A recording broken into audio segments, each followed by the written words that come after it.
Okay, I found the button. Welcome to the webinar.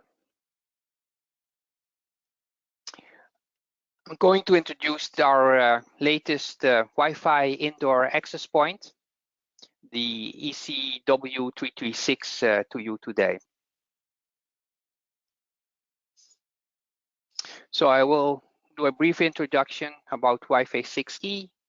I will do a product briefing, the applications, and a competitor comparison. To start with the introduction, why Wi-Fi 6E? Well, we have more devices connecting than ever, with more data being transferred than ever, and also limited spectrum availability with low latency.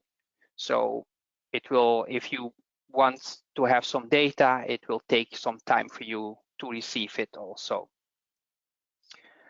The way we can achieve this is by using the 6 gigahertz band, which will massively expand device capacity with the 160 megahertz channels.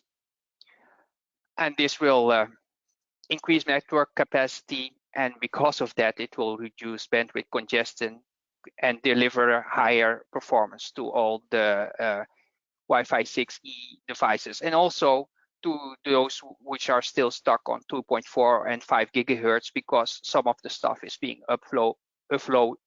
offloaded to the 6 gigahertz.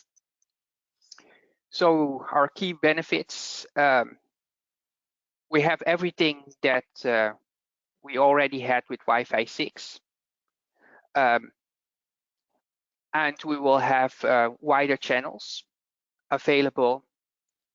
It will add 500 megahertz of spectrum, which is about a doubling of the combined spectrum available at the moment for 2.4 and 5 gigahertz. It would have been 12 megahertz if the whole 6 gigahertz band would be allowed for us, but in Europe, we're limited to only the bottom 500 megahertz. And this will offer us up to 3 160 megahertz channels to support demanding applications that require high throughput and low latency. And maybe the most important thing is that every device that will connect to the 6 gigahertz will be a new device. It will not be a legacy device. We do not have the issues that we had previously with the 2.4 and the 5 gigahertz that we still needed to support legacy devices. So this is a picture which is not entirely to scale, but you can see that we almost double our available stuff.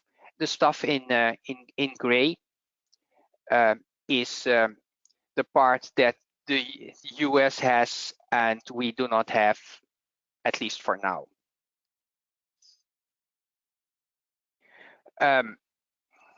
So we get our 500 megahertz of additional bandwidth in the EU. It is only indoor. That's important to note. So we cannot use it for outdoor point-to-point connections. This is possible in the US, but not in Europe. We will have those 3 160 megahertz channels, which will allow us to use a band plan, a 3-channel band plan. And also, unlike 5 gigahertz, at least the part that we are allowed to use in the EU, we have no DFS at all.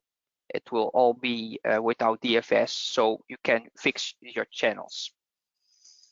The 2.4 gigahertz does not allow the 160 megahertz channels. There's just not enough space. It's only 80 megahertz.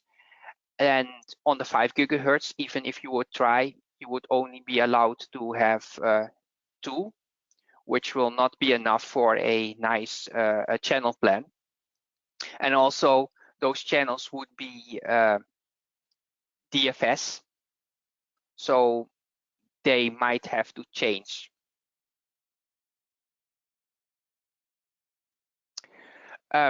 We're using Qualcomm chipsets for our new device with all the new features. So about our device, we are targeting people who will want new things, edge technology. We want those who have demanding environments, and those who require extreme high performance. So bandwidth, high density deployments, and all well, the WISP obviously will not be something in the EU, but for the US they can also use it for that. So it's enterprise small business solution for high-speed connections with because it's a cloud product, and easy manageable solution. And so this is the device. It's about this size, so it's a pretty big device, but it will offer you 4x4 tri-band, 3-band Wi Fi, and of course the high speeds that come with that. It has a 5 gigahertz 5 gigabit Ethernet port, and it will support ATPoE. Some of the choices that have been made with the design was that it would still work with the old ATPoE standards and only require 30 watts at the most, and not require the BT standard 60 watts PoE. Because it supports Wi-Fi 6 standards, we also have the WPA3 and enhanced open for stronger encryption and authentication, which is something you really want to have. It has built-in antennas, which are omnidirectional for even coverage in all the directions. With this device and our Pro plan, you even have spectrum analysis and real-time channel utilization available that you can check. So it's a 4x4 device. Oops. It's a 4x4 device. On the 2.4 gigahertz, it will allow up to 1200 megabits of speed. On the 5 gigahertz, 2400 megabits per second, and the 6 gigahertz, even 4800 megabits per second maximum throughput. This is the gross throughput, so in practice it will be less than that. It will have all the usual stuff you can have and what you can consider high output power. Remember that the power is needs to be regulated or is regulated in the EU. So although the output power is specified to 23 dBm, combined with the gain of the antennas, you will probably never have a situation that you are allowed to use all the power that the device can provide. Like I said before, it supports 802.380 power over Ethernet as a power source, or you can power it with 12 volts, and it will have the usual European certifications. So the back of the housing will be an aluminium, and We'll have the PoE port, the DC input port, and also the reset button that we hopefully never have to use. It will have the usual LEDs, probably one more than the current devices, because I expect that it will have a LED for the 6 GHz too.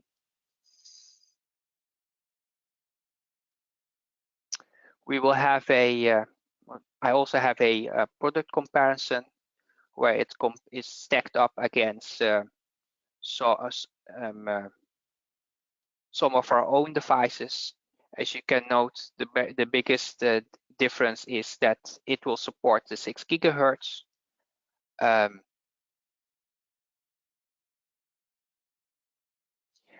And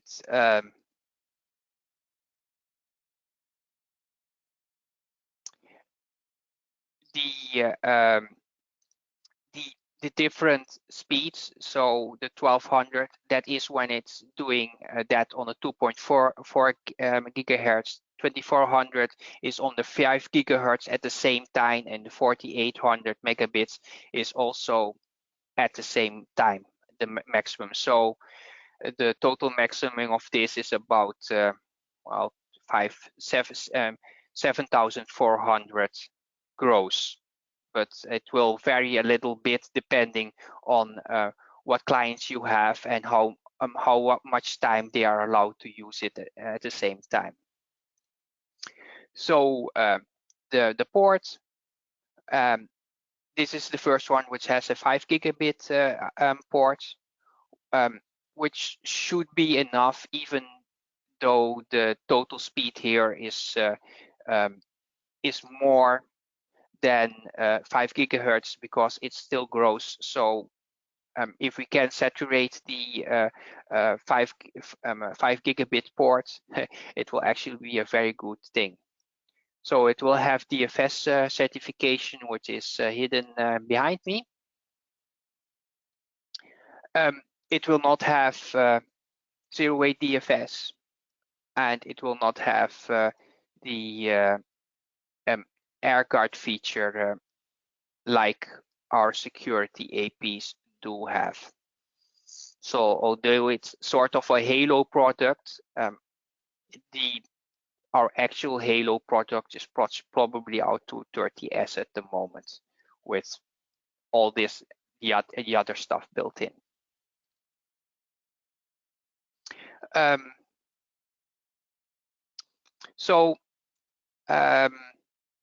Further on, I have a speed test that they did in the lab, and I will talk about the streams there, so you will have a better idea.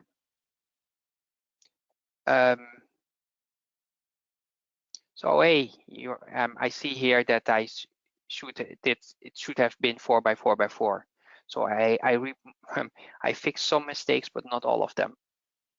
So the different applications: gaming, augmented reality, high density situations. This is maybe one of the more interesting situations for now, because there are maybe not that many 6 gigahertz clients yet. You can use it to mesh between your AP that's connected to the internet side and to other ones.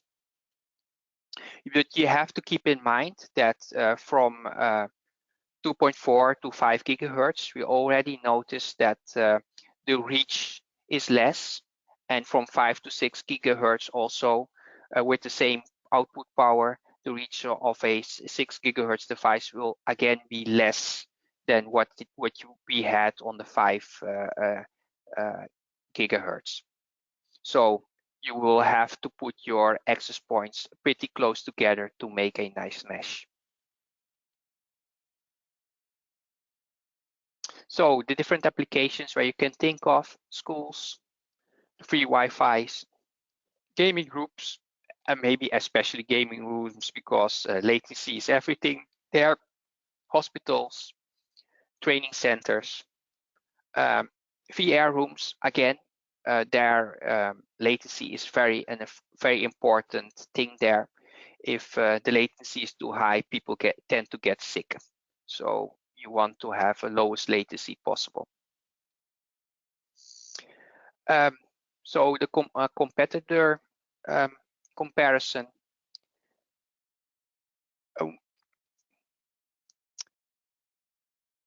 We have a our device is 4x4 on all the channels, which is something that most of the competitors do not have, with except this Cambium one.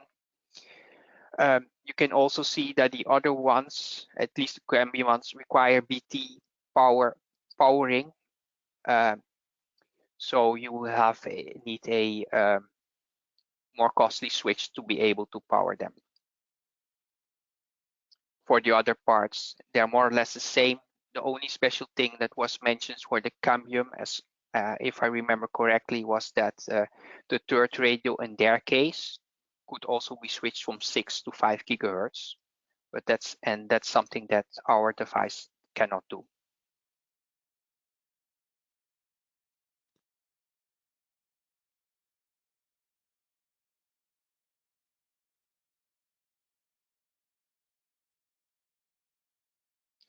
I see I mentioned that somebody lost audio.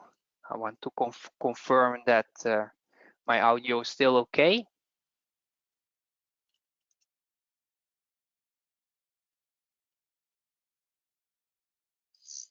Okay, thank you. So that's a little bit about the comparison. You may have noticed that there's a handout, so the whole presentation is already there to download it. So you can look at the different things if you wish. Now to the throughputs test. When I saw 1 meter distance, I thought, well, what kind of sense does it make? And I have been told they will do more tests, and probably I will also be able to do some tests as soon as I have a device. But it needed to be in a box that had no interference from the outside to see what was possible. And a box, 1 meter box without big 1 meter metal box is also already a sort of a challenge. So that's why they did it for the short distances. So what you can see here, going from the speed that we have, the throughput that we have, is always limited by the device with the lowest MIMO combination. So if our device would have been 100 transmit and 100 receive, and the other side, the client, is only 2 transmit, 2 receive, it will always be limited to the 2 transmit, 2 receive speed. So that's what you see here. You see that when during the test with the Intel AX210T mini PCI chip, which can be used in laptops. These are the speeds, about 800, 900 megabits per second. And it sort of doubles when we mesh or client bridge with another ECW336. Then you get impressive speeds. And this is the first table is with the bandwidth of 80 megahertz. And then the next test is done with the bandwidth of 160 megahertz.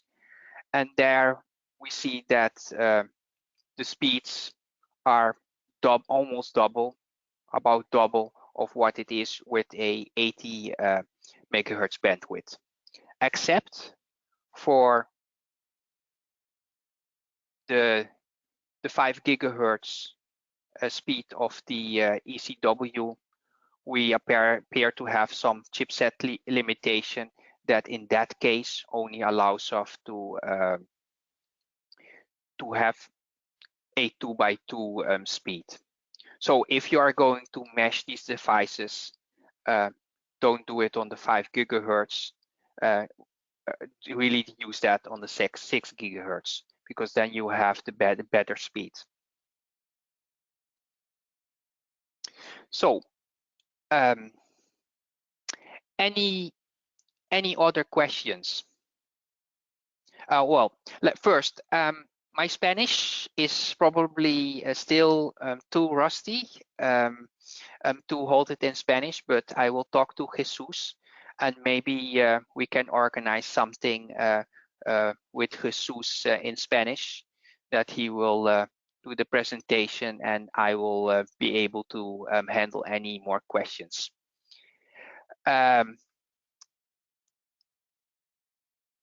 So the meshing, when you do that, that will only work on only one band will be used for the meshing. So you have to select for the meshing. You cannot stack all the speeds together.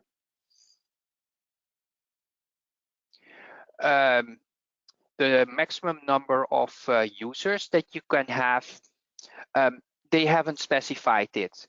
But given these are new chipsets, I think that something like 500 simultaneous connections is probably possible. But on the other hand, even with these speeds, if we would really have 500 simultaneous clients, you will probably have a lot of network contention. That is that everybody is waiting for everybody, and then all try to send at the same time, and then you will have collisions. So in practice, what would be how many would really work well is probably a lot lower than the 500 simultaneous connections. And the 5 gigabit Ethernet connection that's on it, we have several switches that can support 10, 5, and 2.5 gigabits. So our 10 gigabit switches are multi-speed, and they will allow the lower speeds also. These devices are only have internal antennas. I do not know about the exact connections, but if you want to avoid your warranty, you can open it up and remove the antennas and connect other antennas to it. But like I said, you probably void your warranty with that. So there is no real possibility to connect it. All the connections are internal at the moment.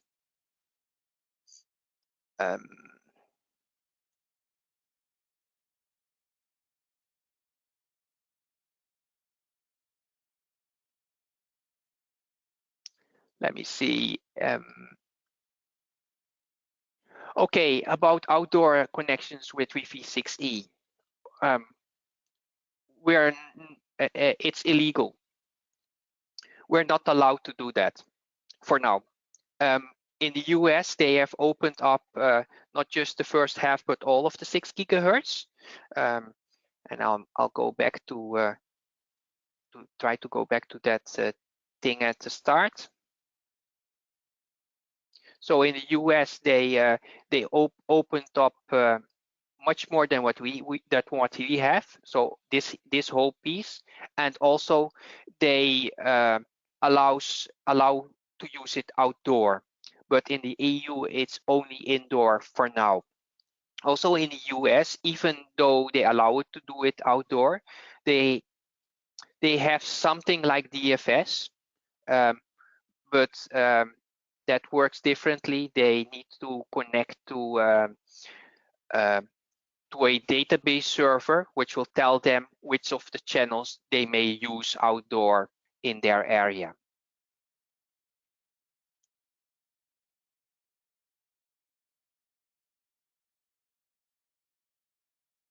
Oh, about the mesh, if you look at our picture, you can see obviously they forgot to put in the Ethernet router somewhere, but you can obviously see that the Ethernet connection is connected to all of the APs, and everything here can connect to each other. So these PCs can reach these PCs, etc. So yes, meshing will allow you to go from wireless to wired and back, and from wires over wireless to wired.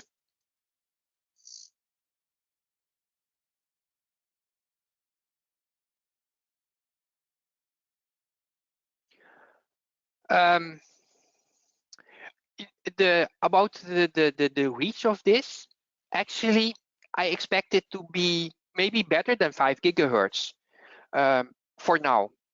We still need to get experience with it, but the first thing you have to remember is that on the 5 gigahertz, there were already less other stuff, non-Wi-Fi stuff, which were also doing things there, like there is no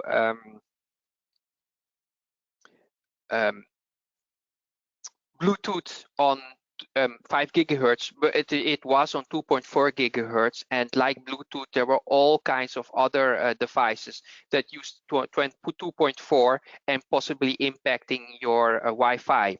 That already happened less on the 5 gigahertz, and I expect that on the 6 gigahertz that will even happen less. Then we do not have the situation that with the old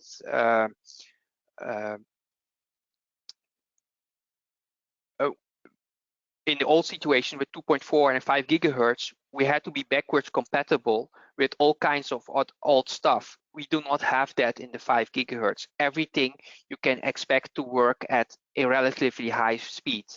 Maybe not at 160 megahertz, maybe not 4x4, maybe not even 2x2, but the 1x1s will probably do 160 megahertz, and the 2x2s will probably do at least 80 megahertz. So everything will go much faster. So you will have less contention, and because there's less other stuff, you will have a better noise floor. So you will have effectively more distance at a lower power than with the 5 gigahertz, maybe. So hopefully less noise will sort of help us get about the same reach as on the 5 gigahertz as on the 6 gigahertz.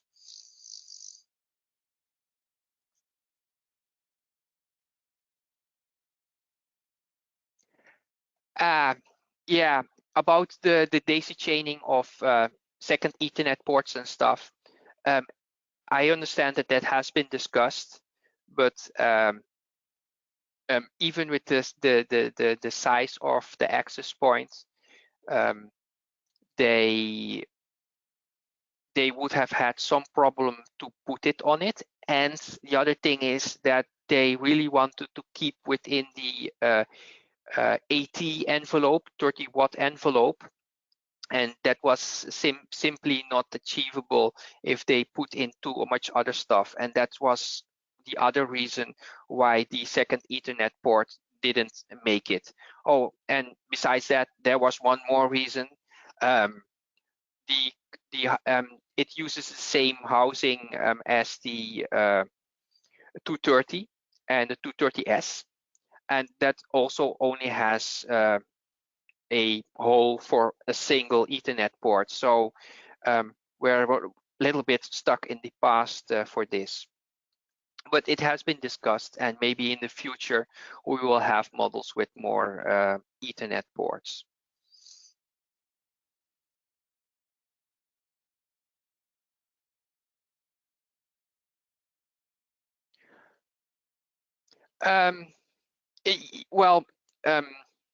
because the 60 gigahertz has not been used for any legacy devices. There is no legacy. We do not need to take into account any legacy stuff. If you have a legacy device, it will be on 2.4 or on 5 gigahertz, and you can just connect to the 2.4 or the 5 gigahertz radio that is also in the device. So this is actually a good thing. We can always do the highest speeds because we only have new stuff, no legacy stuff.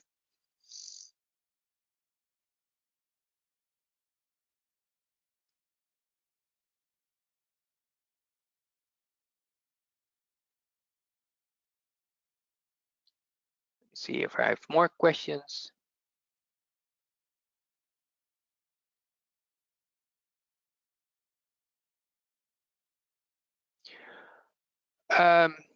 In the 5 gigahertz, we will have the usual problems. It will need to check for weather radar, and when it detects weather radar, it will have to move to another channel if it's on a DFS channel.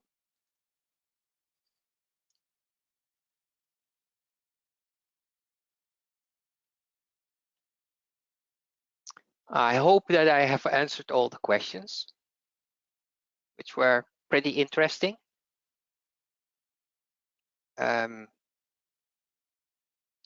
So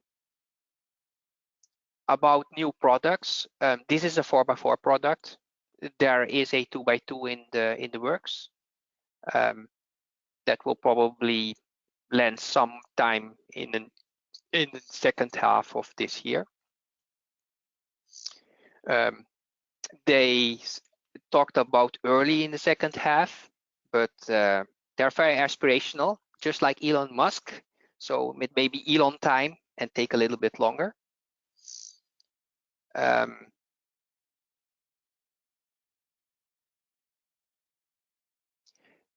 for the meshing, about the limitations that we have. Let me see if I can find the mesh picture again. I think you should take into account that every hop is makes it a little bit less stable. So you should take into account the same rules that you had before with meshing.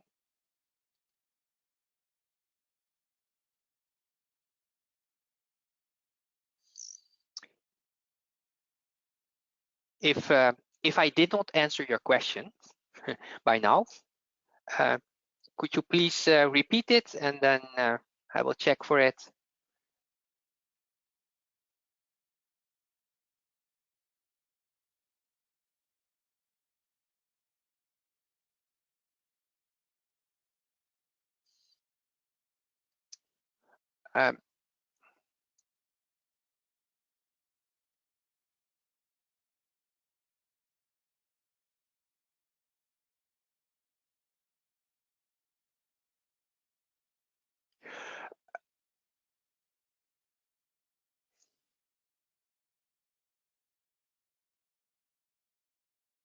So about the clients, when we look at the test, we can see that they tested a Samsung device, and they also tested an Intel AX210. There are also a Intel AX211s, and you should be able to replace the if your laptop allows it, you should be able to replace the old AC module with an AX module. I'm not totally sure what will happen because the antennas, at least in my laptop, are probably tuned for 2.4 and 5 gigahertz, so it will not be optimal. But I think you can still replace it and get it to work. In future devices, they will probably have better antennas for this. I think the latest Apple iPhones also already support 6E, as a client, and there will be more stuff out there soon. I haven't seen any USB sticks yet with 6E, but I'm sure they're coming.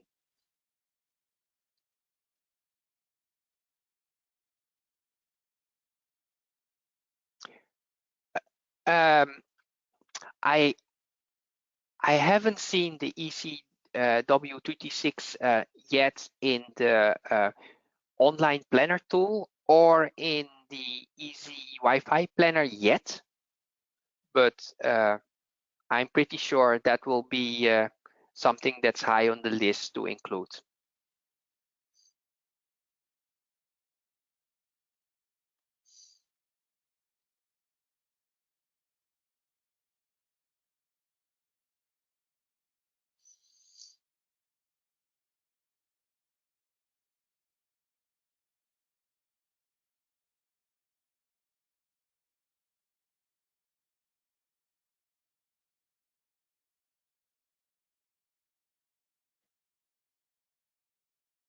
Okay, I don't see any questions coming in.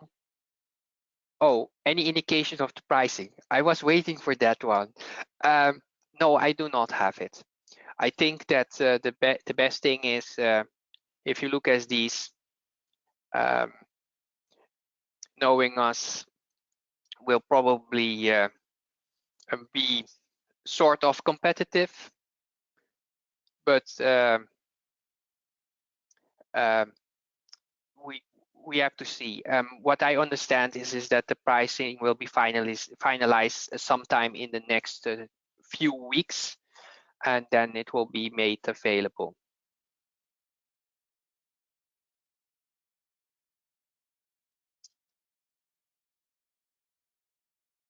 And now I get a interesting but sort of complicated question of, about promiscuous mode. At the moment, our access points do not support wireless capture.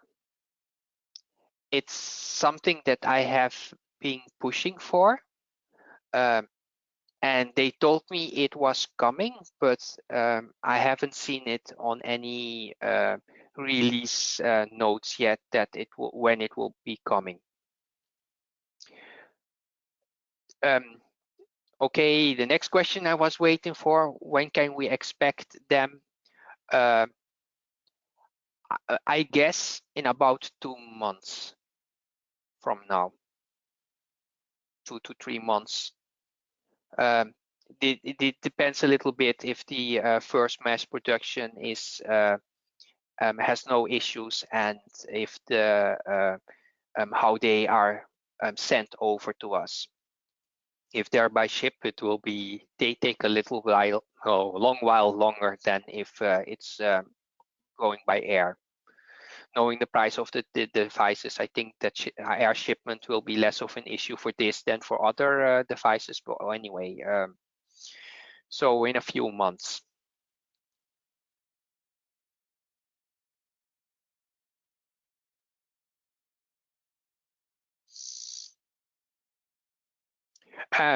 Well, and the best thing is to ask your sales rep about the pricing and when you can order it. I get a question about controller to manage all the devices connected on the mesh network. Well, if we're talking about switches and access points and things like that, this is a cloud device, so you can manage the ECW336 and all the other EnGenius cloud devices through the cloud, and just through the cloud. That's the way to manage it. The web interface of the device itself will probably not contain anything other than the ability to set a fixed IP address to it, and do a few tests to see if it connects, and ping test and trace route.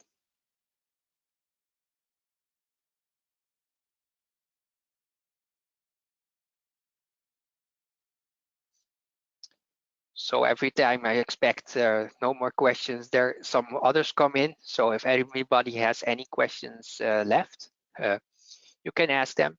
Anyway, if you have any technical questions, you can just send them to support@engeniusnetworks.eu, and I or Alessandro will see them and answer you. And for the questions about pricing and delivery, contact our sales reps about that. They will have that information soon, I hope.